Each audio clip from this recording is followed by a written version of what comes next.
His name is Paul Hatfield. He was my manager in Nokia Siemens Networks. He was not my direct manager, in fact. He was the head of human resource department.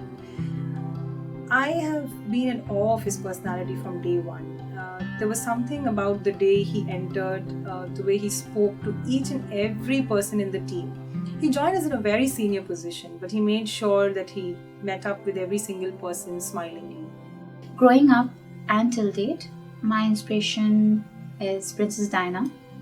The reason being, she was not just doing something as work, but she was ensuring also that it provides more to the human society. So I would see myself or be inspired by her social work and the kindness that she had in her. Professionally, I had a manager. He was a very strict person. Nobody liked him in the company. But somehow I was very fascinated with him. And I could see that discipline, what he was trying to bring in, was for our own good. And he has taught me a lot of things.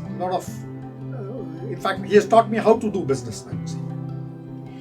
As a manager, as a boss, he was extremely supportive. There was a time I remember when someone called me, an employee called me and asked me for a benefit which he wasn't entitled to.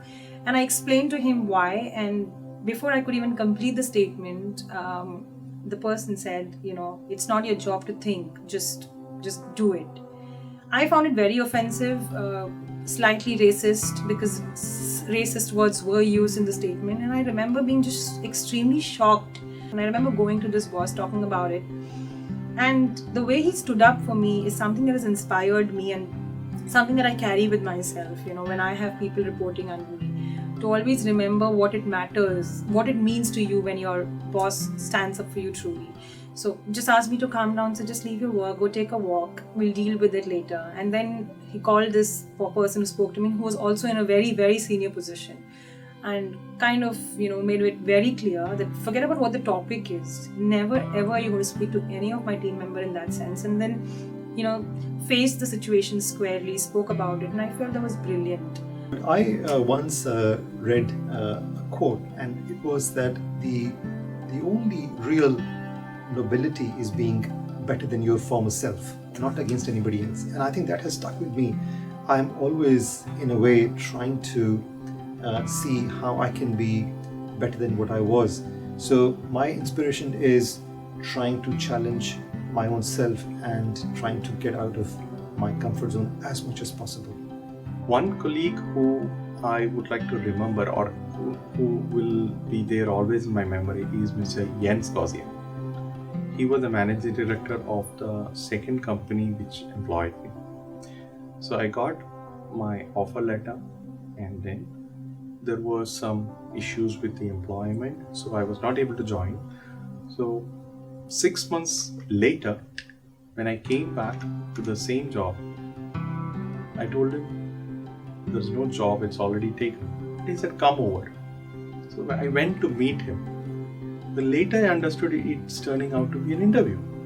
So this gentleman, after almost 3 hours of discussion with his team members as well, offered me a job right there, right then, with an increased value addition, because I had done so many things within those 6 months. So he looked at the value addition which has happened in those 6 months and said, last time I offered you this time I'm going to offer you this extra because of the value addition which has happened over this period, and I didn't ask for it. So that is etched in my memory. That's how you treat people who has taken the initiative to improve their own life. It was just initial stages of my career, and whenever I would go to him for a problem, he would never give me the answer right away. He would always ask, what do you think? Have you given it a thought? If I am not there, and if you have to make a decision, what is it that you would consider?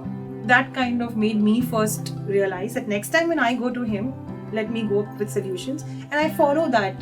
And that's the beauty of having good leaders. Whether you're good or bad, people consciously or subconsciously kind of replicate, mirror those behaviors, and that's how work culture gets created, because it kind of trickles down.